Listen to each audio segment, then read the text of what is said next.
Alright guys, I have grabbed my big eye tapestry needle and I have put it on the end of one of the tails on the cast off end. Now what I'm going to do is take this and I'm going to wrap it. I've got the stockinette side facing me so it's nice and smooth. We're going to just start rolling it up. I'm going to push those little corners out so that it's extra poofy and fat, because stockinette, especially when it's not double stitched, likes to just curl in on itself. See, it's kind of pulled over there, so we're gonna pull it over over here, keep on rolling. Now we've gotten to the white part here on the outside edge, the rice. We're gonna just keep going. What I want to do is double check that it's kind of situated fairly neatly on both sides on the inside. If it's a little too loose, go ahead and pull it tighter. What we're going to do is just keep rolling our little sushi. Roll, roll, roll sushi. I feel like I'm trapped in Katamari. Alright, and there we go. We have rolled our sushi. It's in there nice and tight. You might want to pin it. I've actually gotten pretty good at holding on to them while I do this. Now you've got your little seam here facing you. There's absolutely nothing wrong with hot gluing it if that works better for you. I'm just going to go in here and going to do some stitching. I'm stitching away from myself. I've gone right over onto the other side and I'm just pulling that nice and tight.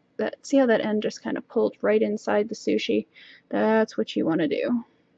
And I go down, under, and between when I come back.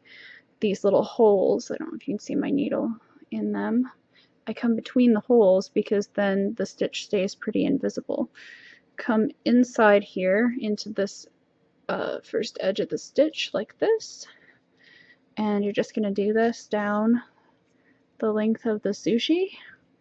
I'm gonna come in through here, pop up over here, and you'll get kind of good at seeing where there's a hole and filling it in kind of with your needle.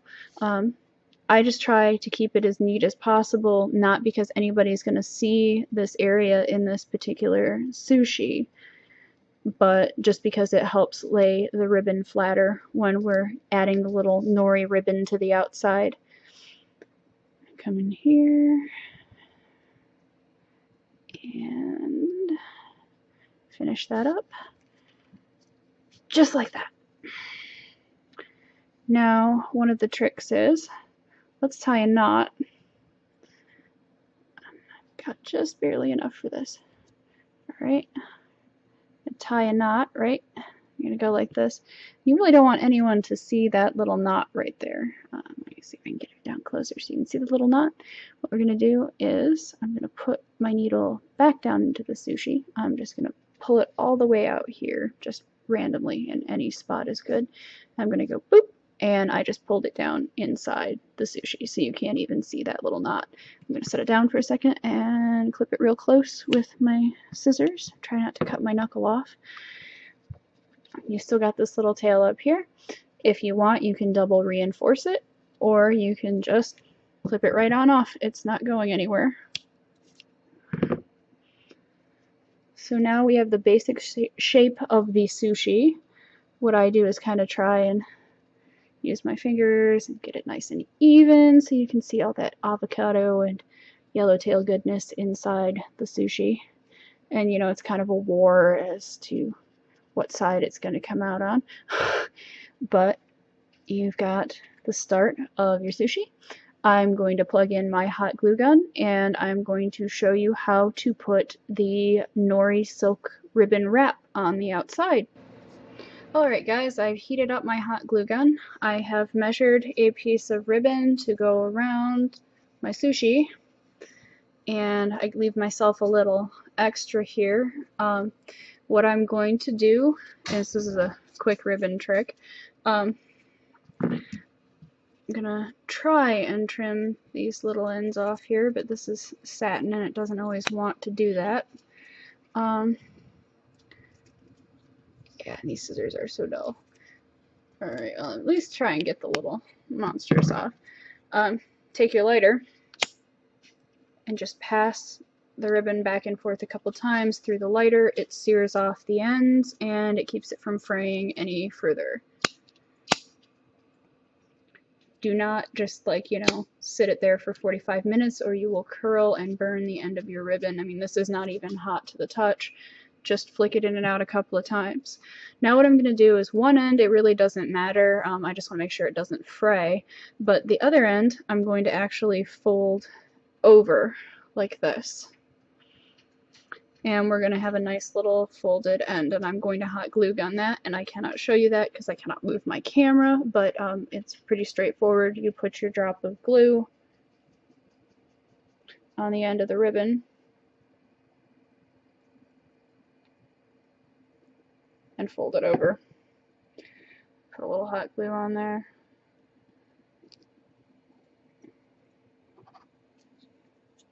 We've got our ribbon end, you can see some hot glue on there. I'm just going to fold that right on over and try to make it just as straight as I can. It's not having any of it, I have to put more glue on. The hot glue gun is, it's getting on in its years. It's probably time for a new one. But since I'm poor, we're going to just keep using it until it explodes. Alright there, so I've rolled under this section of ribbon, and you can sew this if you want. I prefer to sew it if I can, but I really don't have any room for my sewing machine, and that is a whole nother tutorial. If you find that your ribbon is a little bit too big for your sushi, like it's really sticking out on the ends, and with this one it's not. It's actually probably pretty good, but one of the things you can do is either trim it down the edge and then do the same thing with a lighter, just so that you don't have any frizzies. Or you can roll it under. Literally just run a bead of glue down the inside edge of the ribbon and fold it over to shorten it. And that's what I'm going to do really quick here.